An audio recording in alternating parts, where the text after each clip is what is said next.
ustaz lah dalam tu. Bila dia masuk, dia mempertikaikan ayat mutasyabihah, ayat yang berkaitan dengan ketuhanan, yang mana ayat-ayat yang tidak boleh kita takwilkan. Dan ayat mutasyabihah ni kita kena faham daripada sudut datangnya ayat itu, dan Allah umpamakan, Allah beri umpama. Jadi ayat tu dia khilafkan ayat tu bahawa Allah SWT ni mempunyai tangan, Allah mempunyai kaki, Allah mempunyai badan, Allah mempunyai bentuk lah. Maka dia berlawan lah, bergaduh tentang ayat tu. Jadi saya pun cuba masuklah menjelaskan tentang ayat mutasyabihah tu. So kata ayat ni ayat mutasyabihah, kenapa kita nak takwilkan? Dia pun mulalah satu ayat yang tentang bagaimana Allah Subhanahu Wa Taala tidak melarang manusia ni untuk mentakwilkan Al-Quran. Okey, kita pun bila bahas benda tu. Okey, kalau kita nak bahas benda tu, saya kata boleh kita bahas. Kita bahas tentang ayat mutasyabihah berkaitan dengan Arasy istawa contohnya. Kan Allah bertahta di langit. Kita berdebatlah dengan dia. Lepas tu ada 2-3 orang ustaz masuk, betulkan fahaman dia. Dahsyat lah. Dia punya fahaman dia tu jatuh kafir lah. Jatuh kafir. Sebab dia mengumpamakan Allah SWT ni macam mana kisah Sayyidina Umar Ibn Khattab radhiyallahu anhu. Ketika Sayyidina Umar ni, bila dia masuk Islam, kan, dia duduk termenung, sekejap dia menangis, sekejap dia ketawa. Bila sahabat-sahabat tanya dia, wahai Sayyidina Umar, kenapa kau menangis? Wahai, kenapa kau tengok kau ketawa? Pasal apa? Dia pun kata, sebenarnya aku lucu-lucu. Sebab dulu aku tak kenal Tuhan ni. Jadi aku buat kepala, buat tangan, apa semua. Aku pergi berperang. Dalam aku lapar, aku kepak tangan Tuhan tu, aku makan. Aku lapar, aku kepak kaki dia, aku makan. Aku kepak kepala dia, aku makan. Akhirnya tak habis Tuhan tu. Dengan tubuh Tuhan aku makan. Jadi sekali aku lawa, aku rasa lucu benda tu. Ini dalil kepada hujah Arasy istawa tu. Kita pun berhujah dengan ayat tu. Tetapi nak ceritanya, mereka ni berfahaman jauh lah, memang jauh. Dia boleh menyebabkan jadi kufur lah. Itu bahayanya kita mentakwilkan sesuatu ayat tanpa ada guru, tanpa ada ilmu, tanpa ada kitab yang bersandar. Betul, kita kena sandar. Kita sandar pada apa? Pada kitab. Bab tauhid ni bukan sebarangan. Bab akidah ni bukan sebarangan. Walaupun kita baca sesuatu ayat tu mudah, tetapi sesuatu ayat tu dia tafsiran dia, dia panggil apa nama ni, dalam bahasa mudah kita nak faham lah, rendang sesuatu ayat tu dia ada maksud tersendiri. Macam contohnya bila kita tadabbur surah yang kita tadabbur sekarang, surah Syu'ara contohnya, dia ada jalan cerita dia. Walaupun kita tengok ada ni cerita kisah Nabi Ibrahim je pun, kan, kisah Nabi Nuh AS, kisah Nabi Hud, kisah Nabi Yakub contohnya. Tetapi bukan hanya sekadar kisah tu saja yang Allah Ta'ala suruh kita tadabbur tu. Tetapi Allah suruh tadabbur kita Al-Quran ni, maksudnya Allah suruh kita fahamkan intisari daripada cerita tu. Kenapa Allah Ta'ala perintahkan Nabi Ibrahim, Nabi Musa AS berdepan dengan Fir'aun, kan? Ketika bagaimana Nabi Musa ni lahir dalam istana Fir'aun, tetapi kenapa dia lari? Kenapa dia akhirnya Allah perintah dia berdepan balik dengan Fir'aun? Untuk apa dia? Jadi kita kena faham tujuan tu. Begitu juga Nabi Ibrahim AS. Kenapa Nabi Ibrahim ni Allah zahirkan dalam ayah dia dalam keadaan menyembah berhala, kan? Tok nenek dia sembah berhala, kan? Kaum-kaum yang menyembah berhala. Dan akhirnya apa muslihat Nabi Allah Ibrahim AS yang sampai hinggalah Allah Ta'ala angkat derajat, dan akhirnya Nabi Ibrahim mengadu kepada Allah, minta supaya Allah ampun dosa ayah dia, mak dia ni, kan? Nak ceritakan bagaimana intisari daripada tu. Nak khabarkan bahawa kita sendiri pun, untuk mak ayah kita pun, kita hanya mampu berdoa Kan? Kita hanya mampu berdoa dan mampu kasih kepada ibu dan ayah. Tapi pengampunan tu bukan duduk pada kita. Pengampunan tu duduk pada ibu dan ayah kita. Kan? Begitulah juga kita. Kita ni, orang kata kita ni ada tak kalau anak-anak kita buat dosa, kena tak mak bapak? Kena, sebab dia letak pada tanggungjawab. Dia ikut situ. Tapi atas ibu dan ayah kita bukan tanggungjawab kita nak selamatkan dia. Tapi mak ayah kita yang wajib selamatkan kita daripada api neraka. Sebab tu Allah perintah, ya ayyuhallazina amanu qu anfusakum wa ahlikum nar. Jadi faham ayat tu. Bila kita faham ayat tu, kenapa Allah perintah pelihara diri kamu dan ahli keluarga kamu daripada bakaran api neraka. Yang dimaksud ahli keluarga tu siapa dia? Iaitu bawah tanggungjawab ibu dan ayah. Orang tu jadi mak ayah, dia tanggungjawab dia anak-anak dia. Siapa keturunan dia ke bawah. Ada kaitan tak? Ada. Lepas tu masyarakat ada kaitan tak? Ada juga. Sebab tu dalam ayat tu dipanggil politik. Ayat ya ayyuhallazina amanu qu anfusakum wa ahlikum nar ni, dia ada kaitan politik. Apa politik dia? Bukan hanya menjaga diri dia, bahkan menjaga seluruh umat yang ada di keliling dia. Ini kerja kita. Kerja dakwah ni. Sebab tu akhirnya apa yang kita nak buat dengan dakwah kita? Kalau tak ada politik ni, boleh tak kita nak berdakwah? Boleh.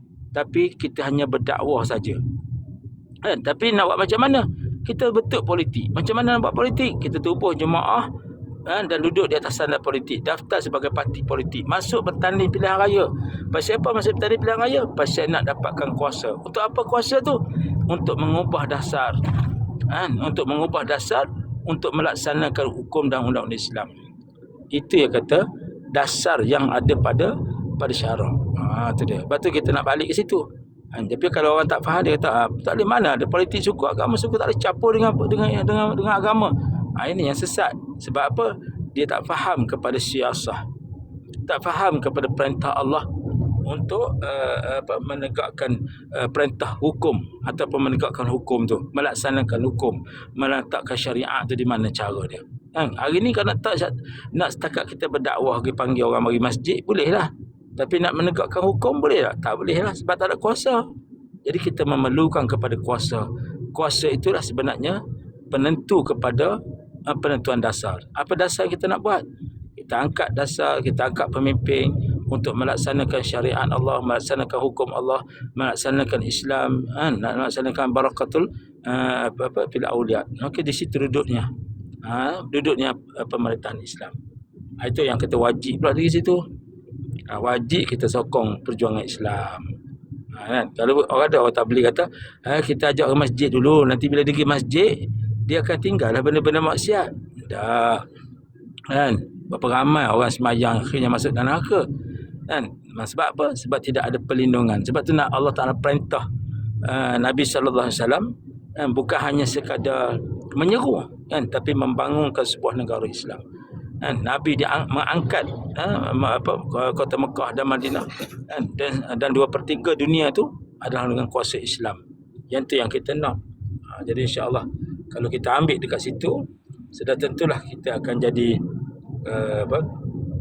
orang yang duduk di atas kekuatan agama Allah SWT. Itu yang kita nak, insya-Allah. Kita nak di situ. Sebab tu kalau kita ambil ayat-ayat berkaitan dengan politik, kita fahamlah. Oh, ini dasar dia, ini pelaksanaan dia, inilah hukum hakam dia, inilah syarak yang duduk di atas perintah berpolitik. Kalau kita ambil pada keseluruhan. Sebab tu Islam ni, ya ayyuhallazina amanu dukhulu fi silmi kafah. Dan Allah perintah supaya duduk dalam Islam ni keseluruhan. Dia tak boleh nak ambil juzu-juzu. Saya nak ambil semayang saja, tak boleh. Saya nak ambil puasa saja, saya nak ambil zakat saja, tak boleh. Sebab apa? Sebab Islam ni dia kena ambil ke semua sekali, termasuklah soal politik. Itu yang paling penting sekali. Dan saya cakap tadi tentang pasal dasar politik, kan? Kita kena faham tu. Jadi politik yang bercanggah dengan syarak ni, sebab politik ia tidak berlandas kepada syarak, tak berlandas kepada Islam, tak berlandas kepada Quran dan Sunnah. Jadi apa? Jadi yang tu dia terikut-ikut, akhirnya rosaklah Islam tu sendiri. Kenapa rosak? Sebab dia letak pada politik tu mentadbirkan Islam. Sepatutnya Islam tu mentadbirkan politik, kan? Macam kita nak makan tu hukum dia harus. Ada kala makan tu jadi haram. Ada kala makan tu jadi sunat, ada kala makan tu jadi wajib. Kan? Dia ada macam tu. Nikah kahwin pun ada wajib, ada sunat, ada haram. Nampak? Dia ada bersandar kepada hukum. Jadi kita nak tahu di mana benda tu. Cukup tak kita nak tak payah berpolitik lah, tak kena. Sebab bila kita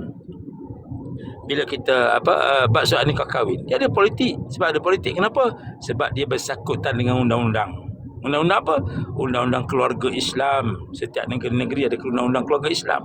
Maka nak nikah kahwin, kena pergi daftar, kena pergi rojok, kena pergi cek tengok, kena apa semua. Maka di situ dia panggil apa dia? Di situlah dia panggil politik. Nak nikah kahwin. Begitu juga makan. Makan hari ni kita ada berdasar politik. Kenapa? Beras. Siapa yang buat? Beras orang tanam padi. Orang tanam padi dia sakut dengan apa dia? Dengan kos-kos dan sebagainya. Akhirnya dengan dah tumbuh padi, dah keluar padi, dengan keluar zakat dan sebagainya. Lepas tu dia jual padi, kita beli padi. Semua tu dia kait dengan pemimpin, pemerintah. Maka daripada pemerintah itulah yang wajib melaksanakan untuk memudahkan rakyat dia makan. Di situ. Maka tu kata nak makan pun bukan senang. Maka dia ada kait dengan politik. Tanam padi wajib tak? Wajib lah. Sebab apa? Sebab nak makan. Kalau tak ada padi, nak makan beras macam mana? Maka tanam padi jadi wajib. Macam juga semayang. Semayang wajib. Maka nak wajib semayang tadi, kena ambil air semayang. Kan? Bila nak ambil air semayang, kena gali telaga. Wajib gali telaga. Sebab nak cari air, nak ambil semayang. Wajib cari air untuk nak ambil air semayang, nak sempurnakan semayang. Maka gali telaga jadi wajib. Cari timba pula nak ambil air, dah ada telaga. Maka cari telimba tadi, buat telimba jadi wajib. Nak semayang, nak tutup aurat pula, kena cari kain jadi wajib. Maka nak buat kain pun jadi wajib. Itulah kata tak ada kain. Sebab tu zaman-zaman dahulu ambab dia ambil daun-daun kayu tutup untuk menutup aurat. Maka dalil dia jadi wajib. Pasal apa? Pasal asalnya nak buat benda yang Allah perintah wajib, semayang. Tapi pasal apa dia meleret jadi wajib? Dia meleret habis semua benda nak jadi wajib. Itu je. Macam kita nak masuk syurga. Kita nak masuk syurga. Masuk syurga ni bukan syurga pak saudara kita, bukan ayah kita punya syurga. Maka nak masuk syurga, dia ada cara-cara dia ada landasan-landasan masuk syurga. Bukan mudah. Bukan mudah. Maka nak masuk syurga pun, nak masuk syurga dia ada cara-cara dia ada jalan-jalan dia. Nak masuk neraka pun dia ada jalan-jalan dia. Maka semua tu berpandu kepada paksi yang Allah Ta'ala sediakan. Dia bukan mudah. Bukan kata tak apalah, kita tunggulah Allah Ta'ala bagi, kita tahulah nak masuk syurga ke mana. Dia bukan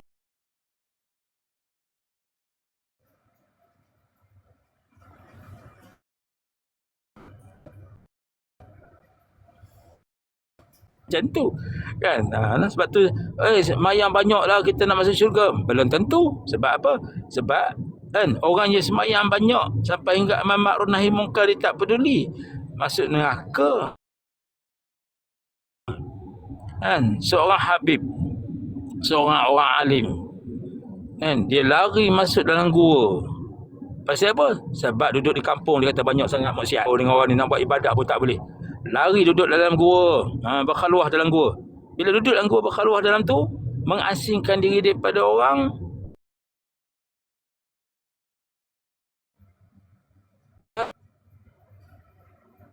Lari daripada kerja yang paling besar.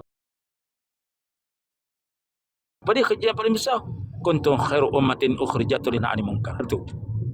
Yang tu yang paling besar sekali. Kan? Nilai dia. Sebab tu kita bila nak amar ma'ruf nahi munkar ni nak buat macam mana? Takkan kita nak pergi tegur dengan mulut macam orang buat pesta air tu. Kan? Tak jadi. Maka dengan cara macam mana? Kena jadi ada kuasa. Bila ada kuasa kena masuk politik. Masuk politik jadi wajib tak? Wajib masuk politik. Kempen orang supaya undi kita untuk nak menegakkan undang-undang Islam ni, nak menegakkan hukum Islam, maka jadi wajib. Daripada situlah kita boleh mencegah kemungkaran yang besar. Hak kemungkaran kecil tak apalah. Kita boleh tegur dengan mulut. Hak kemungkaran besar tu, maka kemungkaran besar tu kita kena tegak dengan hukum. Bila tegak dengan hukum, macam mana cara nak buat? Kena ada pemerintahan. Kita kena berkuasa. Kan? Itu cara dia. Kan hari ni betul, hari ni orang main isu sakran dan sebagainya, sakran air tu kan, pesta air dan sebagainya tu. Sebab apa? Sebab tak faham. Tak faham. Maka dia mendalihkan semua benda jadi haram belaka pula dah. Pelik. Kan? Padahal sakran yang buat di Kedah tu, dia itu adalah amalan orang-orang Siam. Sebab sakran air ni adalah pemujaan kepada berhala. Satu Tuhan, dia Tuhan air ni. Maka mandi air. Itu amalan orang-orang Buddha. Tiba-tiba ada pula orang Islam ni pergi sokong, pergi seronok kan. Masalah lah kan. Yang pesta dekat KL tu dah jadi cerita lain lah. Dah bermabuk-mabuk dan sebagainya apa semua tu. Tu kata kita ni kena cegah. Siapa yang rasa selesa dengan pesta tu, kita tembok hak Kedah pula. Pasal apa? Pasal serang hak di Selangor. Hak di Selangor tu pun kau sokong lah. Kalau kau sokong berarti kau juga terlibat sama. Saya tak pergi Ustaz, saya cuma hak Kedah pun buat juga. Dia tak pergi hak Kuala Lumpur, tapi dia sokong. Sama juga dapat saham dosa. Jadi dah faham gitulah. Sebab tu kiasan kepada politik ni kita balik kepada kitabullah kan, balik kepada Quran. Sebab tu kita baca ihdinas siratal mustaqim kan. Ya Allah tunjukkanlah kami jalan lurus. Jalan mana? Maka Nabi kata apa dia? Wal Quran was sunnati Rasulillah. Ada Allah tinggal dua benda kan. Nabi tinggal dua benda. Apa dia? Nabi tinggal kitabullah wal Quran dan wan sunnati Rasulillah kan, sunnahku. Maka sebab tu dua benda tu yang nak jamin kehidupan kita di akhirat kan. Tapi hari ni tak mau ikut Nabi kan, tak mau ikut apa yang disyariatkan Nabi. Rasa selesa pula dengan orang kafir kan. Padahal kita baca dak lakum dinukum waliyadin. Memanglah agama kamu bagi kamu, agama aku bagi aku. Masalahnya kita selesa dengan agama lain dan tak selesa dengan Islam pula. Mana dia? Iyyaka na'budu wa iyyaka ihdinas siratal mustaqim siratal ladzina an'amta 'alaihim siratal ladzina an'amta 'alaihim. Ayat tu. Dia pergi ke mana ayat tu sebenarnya? Sebab itulah kalau kita faham pengertian yang dibawa oleh Nabi sallallahu alaihi wasallam tu, perintah apa dia? Tak beliau sampaikan. Apa dia sampaikan tu? Wa tu'minuna billah, beriman dengan Allah. Apa dia beriman dengan Allah? Cukup ke belajar syahadah? Tak cukup. Kan? Orang kata saya syahadah dah, saya mengucap dah. Bukan yang tu. Syahadah ni lafaz tu tak tasdid dengan hati, tak betul.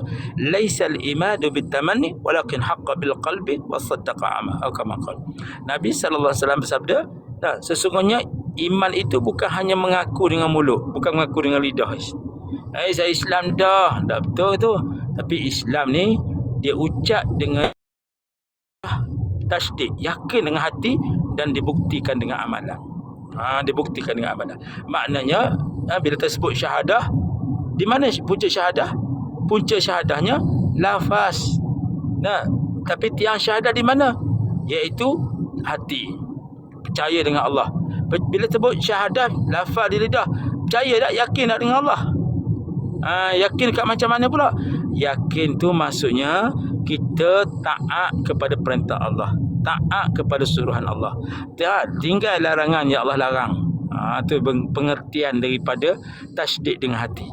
Dah yakin dengan Allah, Allah berkuasa di langit dan di bumi, hak dia semua. Alhamdulillahirabbil alamin. Segala puji bagi Allah, Allah mentadbirkan seluruh alam ni, hak dia. Kan? Maka bila kita tahu Allah Taala berkuasa langit dan bumi, dan tasdid dalam hati ni, maka mana dia? Sami'na wa ata'na. Taat dan patuh. Tak, kita dengar, kami dan kami taat dan kami patuh semua apa yang Allah perintah ni. Tak, iaitu kita nak tahu di mana. Dah ada, dah yakin dalam hati. Tak, maka kita kena buktikan dengan amalan. Amalan kita apa dia? Bukan semayang saja, bukan zakat saja, bukan naik haji saja, tapi amalan sebagai orang yang lafaz syahadah ni kena jagalah agama Allah. Sebab inna dina indallah al-Islam. Maka Allah kata apa? Tidak ada agama lain, melainkan agama di sisi Allah ni agama Islam je. Maka nak jaga dak agama dia. Syahadah tapi tak mau jaga agama dia. Berat. Sampai pekat orang tak bagi azan pun kita sokong. Orang tak bagi sembahyang, tak pergi masjid pun kita sokong. Berat tu. Kan? Maknanya kita kena balik semula kepada syariat Allah. Balik syariat ni pegang macam mana? Pegang kepada apa yang Allah Ta'ala bagikan. Allah bagi Quran kepada kita. Dah, lepas tu kita baca apa dia? Zalikal kitabul la raiba fihi hudan lil muttaqin. Sebab tu Quran tu dia tidak ada keraguan, tidak ada syak dah. Sebab Allah tunjuk Quran ni kepada siapa dia? Iaitu orang-orang muttaqin, orang-orang bertakwa kepada Allah Taala. Orang yang duduk dalam golongan apa dia? Orang yang dekat dengan Allah SWT. Sebab tu kita nak buang daripada ayat tu, kita nak buang sifat dalam diri kita ni. Sifat apa dia? Sifat penyakit hati. Fi qulubihim maradun fazadahumullahu marada. Penyakit hati. Kan? Penyakit hati yang menyebabkan kita ni duduk dalam golongan apa dia? Golongan orang-orang munafik. Yang tu yang paling kita takut, pura-pura. Kan? Ada golongan hari ni dia cok sebagai apa? Dia panggil penunggang agama. Nampak tak? Dia penunggang agama yang dia silap. Dia silap, dia nak tafsirkan kepada orang, nak tuju kepada orang yang tunggang agama tu. Kan? Orang tunggang agama ni orang macam mana?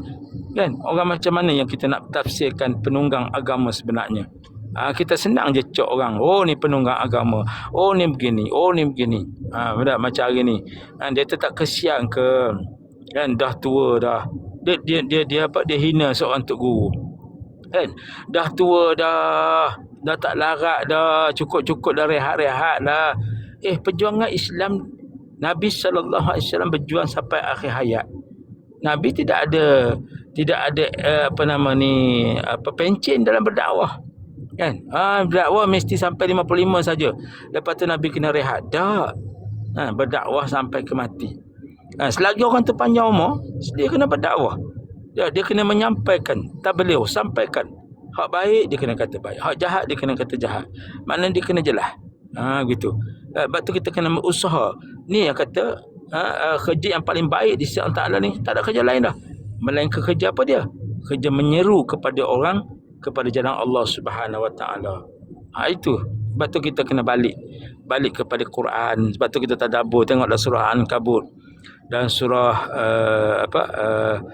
banyaklah dalam ayat yang Quran yang kita baca bagaimana Allah perintah tentang berdakwah. Kan? Maka sebab itulah kita ni kena letak jalan dakwah ni jalan kerja utama kita. Kan? Nak ngajak orang, kan? Nak bawa orang kepada jalan kebaikan. Kan? Walau macam mana sikit pun tak apa. Kan? Kita nak jadi macam mana seekor burung yang kecil yang cuba padam api yang bakar Nabi Allah Ibrahim. Kan? Dia ambil paruh, dia gunakan paruh, dia ambil air, cuba padam juga api yang bakar Nabi Ibrahim tu. Api besar, tapi dia cuba padam sampai burung-burung lain ketawa, gelak ketawa dekat dia. Dia kata, wahai burung kecil, cukuplah, dia kata. Kan? Api yang kamu bawa, api yang besar tu kamu tak mampu nak padam. Tapi apa burung kecil tu jawab? Bukan soal padam ataupun tidak. Aku takut nanti di akhirat Allah tanya aku, setelah kau tengok api yang besar tu, apa yang kau buat? Itu yang aku takut. Nak menunjukkan bahawa kerja dakwah, kerja agama ni bukan kerja orang kaya, bukan kerja orang yang hebat-hebat, tapi semua manusia. Tak kira lah hang kaya ke, hebat macam mana ke, besar macam mana ke, dah, miskin macam mana ke, kurus macam mana ke, sakit, tak kira lah. Dah, yang pentingnya sekurang-kurangnya kerja dakwah kita. Ada orang kata saya tak mampu, saya nak kerja dakwah. Boleh, pasal apa tak mampu? Kita apa kita mampu? Dalam rumah tangga kita? Tak mampu dalam diri kita sendiri? Tak mampu nak sampai kepada orang lain. Kita didik hati kita. Berdoa untuk orang dapat hidayah Allah. Kita tumpang. InsyaAllah, mudah-mudahan Allah akan bantu kita. Yang tu yang kita nak. Sebab tu dalam dakwah ni, ada orang dia ada duit, dia korban duit dia. Ada orang dia ada tenaga, dia korban tenaga dia. Ada orang dia habis masa bercakap tentang agama. Dia boleh cakap, silakan.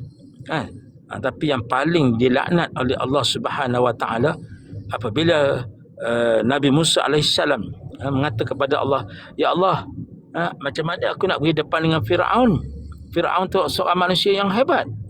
Maka apa yang Allah kata kepada Nabi Musa? Andai katalah engkau tu tak mampu nak melaksanakan apa yang aku perintah ni, yang aku beri ni, kan, maka layaklah bagi kamu neraka. Terkejut Nabi Allah Musa. Maka dia tanya, wahai Allah, apa cara yang aku nak bawa? Kalau aku nak pergi seorang aku tak mampu. Aku nak minta pergi berdua. Siapa dia? Nabi Harun alaihissalam. Maka Allah kata apa? Wahai Musa, kau pergilah, mengadulah kepada Nabi Firaun tu, katalah kepada dia, aku ni adalah utusan Allah. Itu. Kau tak adalah utusan Allah, kau tu nabi, nak menyampaikan tauhid. Soal dia nak berterima ataupun tidak, itu cerita lain. Tengok Allah sebentar. Padahal boleh tak Allah Taala nak islamkan Firaun tu? Boleh je. Tapi tak, Allah nak bagi kerja kepada setiap umat supaya umat tu berusaha mendakwah kepada orang lain. Boleh je. Nak suruh siapa dia masuk Islam, boleh je. Tetapi tak, Allah bagi kerja. Allah bagi tugas, Allah bagi hak. Kan? Allah bagi peluang dekat kita, kan? Sebab tu kita jangan salah kepada Allah SWT, kan? Walaupun Allah pilih kita tak seberapa, tiba-tiba kan dulu duduk sokong parti yang tidak ada imej Islam pun, kan? Mengadu je kononnya reformasi dan sebagainya, kan? Tapi akhirnya Allah kalih, Allah buka hidayah. Mudah-mudahan dengan hidayah tu dapat petunjuk Allah Subhanahu Wa Taala yang untuk dunia dan akhirat. Yang tu kita nak dapat perlindungan dua benda, ya, kan? Rabbana atina fid dunya hasanah wa fil akhirati hasanah wa qina azabannar. Itu yang kita nak. Kita nak minta tiga benda dengan Allah. Pertama, kita nak kebaikan dunia, hasanah fid dunya, kan? Maka kita nak hasanah fil akhirah. Dua. Yang ketiga, kita nak dilindungkan, kita dijauhkan daripada azab api neraka. Tiga benda. Kalau tiga benda ni kita mampu, kan, insya-Allah, kan? Mudah-mudahan. Sebab tu kerja yang hasanah dunia ni, apa dia kebaikan dunia yang kita nak buat? Jumpa orang cakap tentang Islam, berjumpa orang tunjuk jalan kebenaran. Jangan tunjuk jalan kesesatan, kan? Bawa jalan kebenaran. Maka insya-Allah, walaupun sepatah tegur anak, pakailah elok, pakai tudung elok, kan? Supaya kita dapat masuk syurga Allah, kan? Pakai baju elok-elok, tutup aurat elok-elok. Itu benda, itu yang panggil teguran yang untuk apa dia? Untuk berdakwah. Dakwah lah tu, kan? Mengajak diri kita, dengar azan, jom berhenti semayang. Dengar azan, jom kita pergi semayang. Sekongkongnya apa dia? Panggilan Allah itu kita sahut. Kita sahut panggilan Allah. Maka di situ kebaikan yang paling, dia tak adalah harga yang paling besar sekali, kan? Maka insya-Allah orang yang usaha nak nyampaikan Islam ni, walaupun macam mana sekalipun, yang pentingnya tak dalam diri kita ni apa dia? Apa yang aku buat untuk Islam? Kena tanya diri kita ni. Apa dah aku buat untuk Islam? Apa telah aku bantu untuk Islam ni? Apa yang aku bantu Nabi Muhammad sallallahu alaihi wasallam? Kita nak minta syafaat Nabi, bantu perjuangan Nabi tak? Syafaat Nabi minta meleleh, minta syafaat Nabi, minta syafaat Nabi. Tapi perjuangan Nabi tak ikut. Macam mana gitu? Kita kena ikut perjuangan Rasulullah. Barulah kita duduk, kita nak gelar kita umat Nabi. Ni tak mengaku umat Nabi Muhammad, tapi menentang perjuangan Nabi. Mana gitu? Mana boleh? Macam mana ada seorang buat konten baru ni, dia marah pasal kerajaan negeri Terengganu, kerajaan Kedah kuat kuasa undang-undang sembahyang Jumaat. Siapa tak sembahyang Jumaat, kena penjara. Marah dia. Kerajaan zalim, pak lipuan, mana boleh paksa apa semua. Dalam istilah paksa yang tak boleh ni, iaitu tidak boleh orang yang paksa orang ni masuk Islam, tak boleh. Tapi orang paksa orang Islam sembahyang tu boleh, kan? Sebab Allah perintah, kan? Dalam Quran ada ayat tu tentang perintah sembahyang. 7 tahun Allah suruh kita sembahyang, anak kita sembahyang 7 tahun. Tapi kalau 10 tahun tak sembahyang, kan, boleh pukul dia, kan? Bayangkan mana pula yang 70 tahun tak sembahyang, yang 60 tahun tak sembahyang. Maka dia ada undang-undang dia. Sebab tu undang-undang ta'zir, undang-undang qisas dan ta'zir ni, dia ada berkaitan dengan soal ibadah. Ada. Ramai nonton. Sebab tu perkara-perkara ni kena faham. Sebab tu ada orang kata, semalam saya tengok, dia buat konten, dia kutuk kerajaan Terengganu, merintah lama tak buat hudud dan sebagainya. Dia tak faham hukum ta'zir, iaitu undang-undang undang-undang syariah, enactment syariah yang dilaksanakan di Terengganu sekarang ni. Cuma dia tak sebut je hukum hudud, kan? Tetapi hukum ta'zir telah terlaksana di Terengganu, kan? Telah terlaksana, alhamdulillah. Satu pindaan undang-undang syariah 2004, masa mula-mula PAS menang di Terengganu, masa Tuan Guru Haji Awang jadi menteri besar tu, pindaan tu telah dibuat, dan tapi tak sempat nak laksana, walaupun dah diluluskan oleh Tuanku Sultan, dan pindah kerajaan UMNO pegang balik, dan lepas tu PAS menang balik pada 10 tahun yang lalu, dan kita laksanakan balik undang-undang syariah. Mana dah laksana lagi? Dah laksana dah. Dah ada lagi? Ada dah. Orang yang sokong semua dapat pahala. Itu ganjaran dia. Sebab tu kita nak di situ. Sebab tu pahala ni kan bukan setakat kita sembahyang puasa. Dan pahala kita menyokong orang melaksanakan syariat Islam, kita dapat ganjaran, dapat pahala kan. Benda tu semua kita nak. Jadi kita tak maulah kan jadi golongan macam mana. Dalam Quran banyak ayat-ayat cerita tentang dalam surah Baqarah cerita bagaimana orang-orang munafik kan, sifat-sifat mereka kan, apabila diserukan kepada mereka kan, Allah akan cerita bagaimana selepas ayat fi qulubihim maradun fazadahumullahu marada. Nah, maka sampai hingga orang yang duduk yang mengaku Islam dah pun, dia mengaku Islam tapi pada hari dia tak Islam pun ada dah. Bagaimana Allah sebut wa minan nasi man yaqulu amanna billah wa bil yaumil akhir wa ma hum bil mu'minin yukhadi'una Allah wal ladzina amanu wa ma yakhda'una illa anfusahum wa ma yash'urun. Nah, dia ni mempermainkan depan Allah. Dia kata aku ni Islam, dan pada hari nak tipu Allah, nak perdayakan Allah Subhanahu Wa Taala.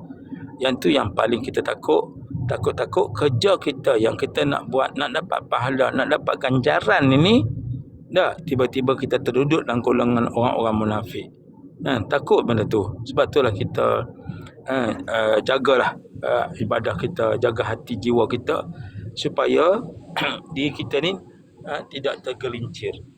Kita duduk di atas landasan syarak yang sebenarnya. Kita duduk di atas landasan Islam yang sebenarnya supaya kita tak tergelincir. Sebab tu duduk ayat tu. Sebab tu banyaklah ayat-ayat Quran lain dalam surah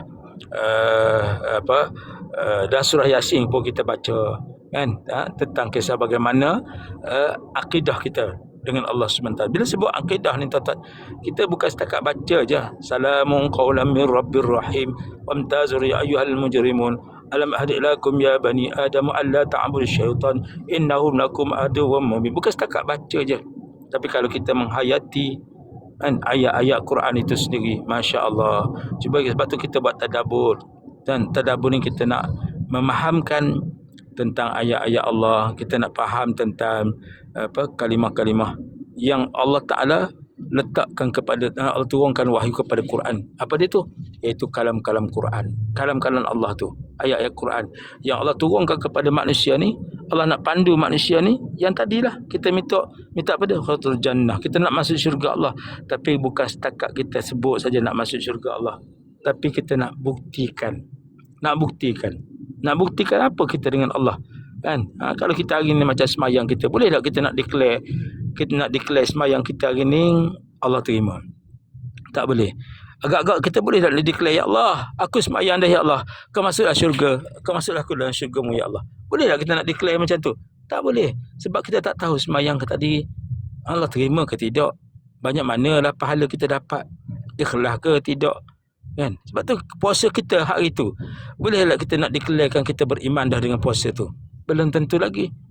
Zakat kita nak declarekan kita sebagai Islam, nak ngadap Allah, belum tentu lagi. Habis tu kita nak buat macam mana?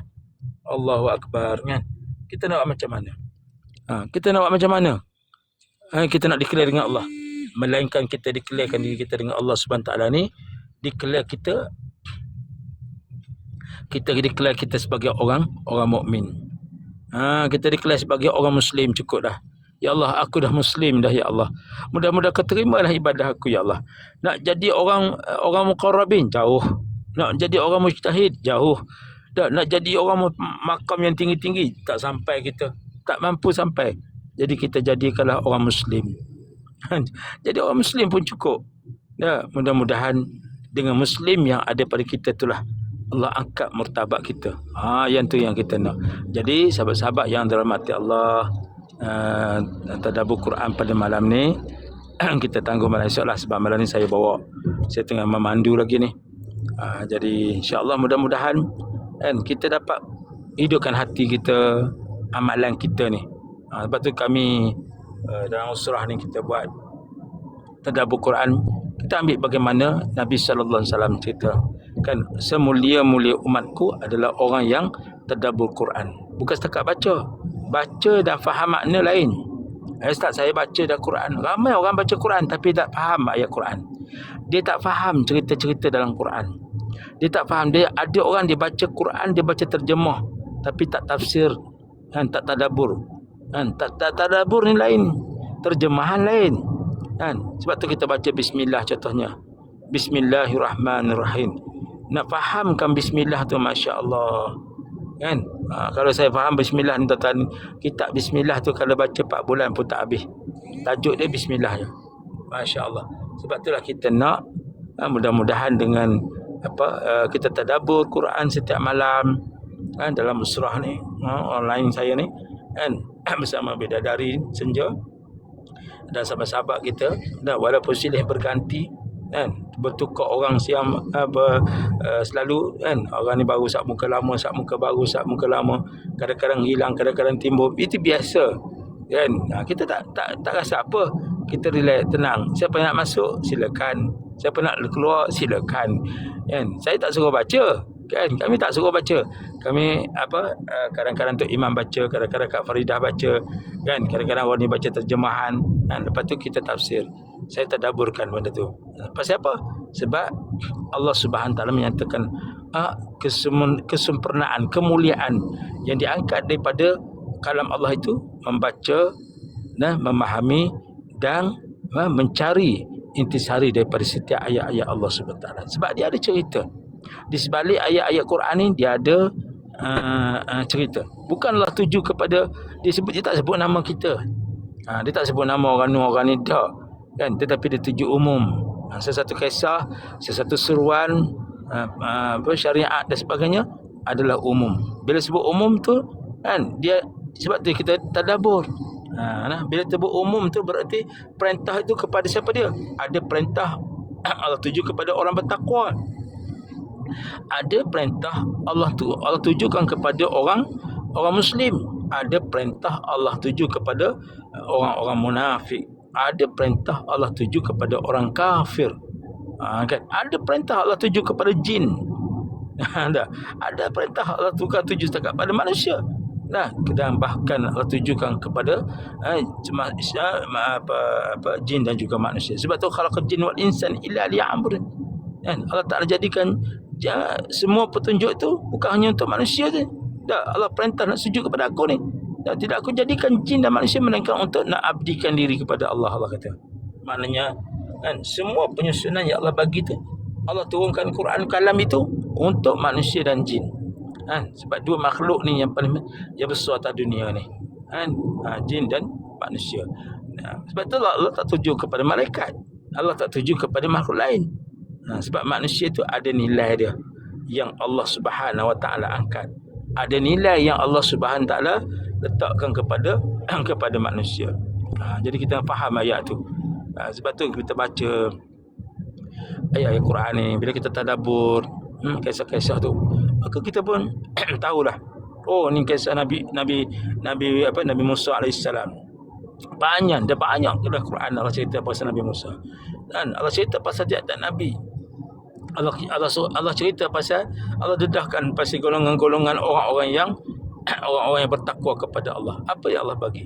Dan Allah bagi amaran kepada orang-orang kafir dan orang-orang yang murka, orang-orang yang lari daripada syariat Allah.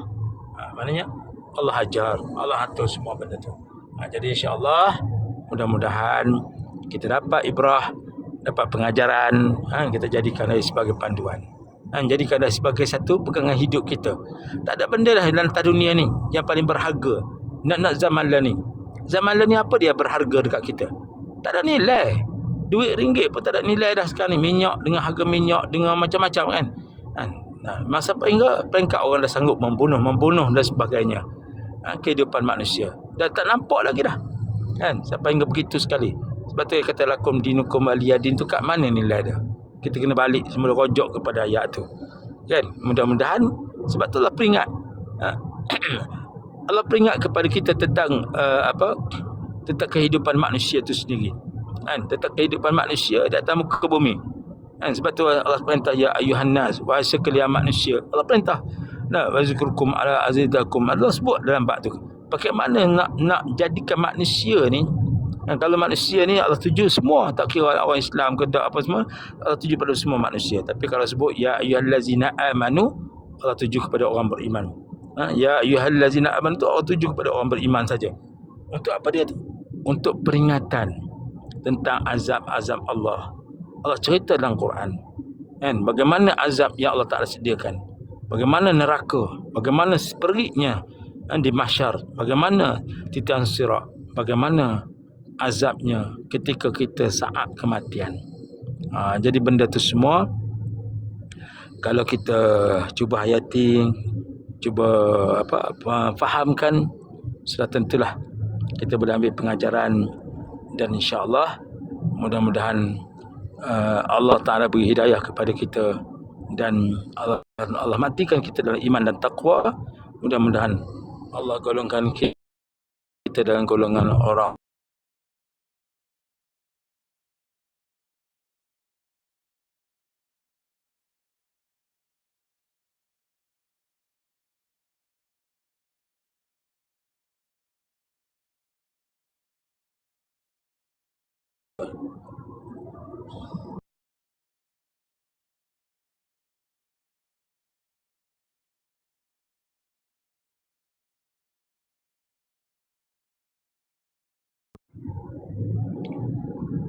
boleh dengar tak?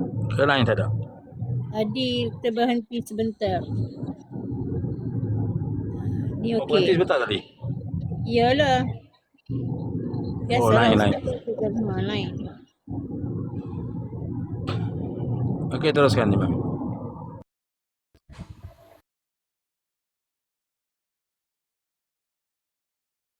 Okey, silakan. Siapa ada lagi soalan?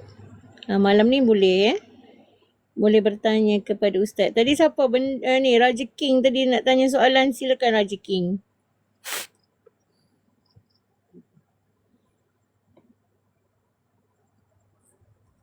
Ke Raja Bengkeng Lido.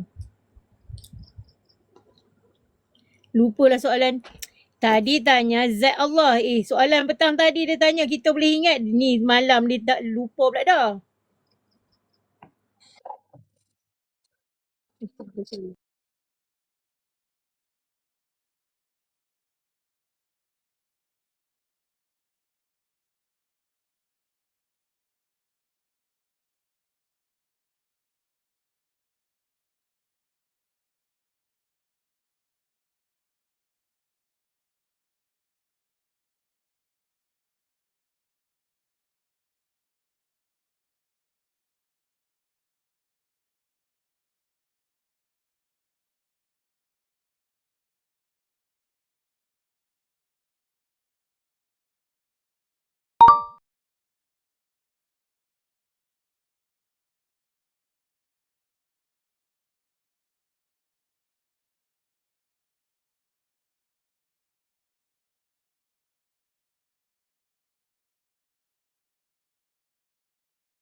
Silakan Ustaz. Okay, soalan ke nak menyatakan pertanyaan tu? Kan tu? Ya.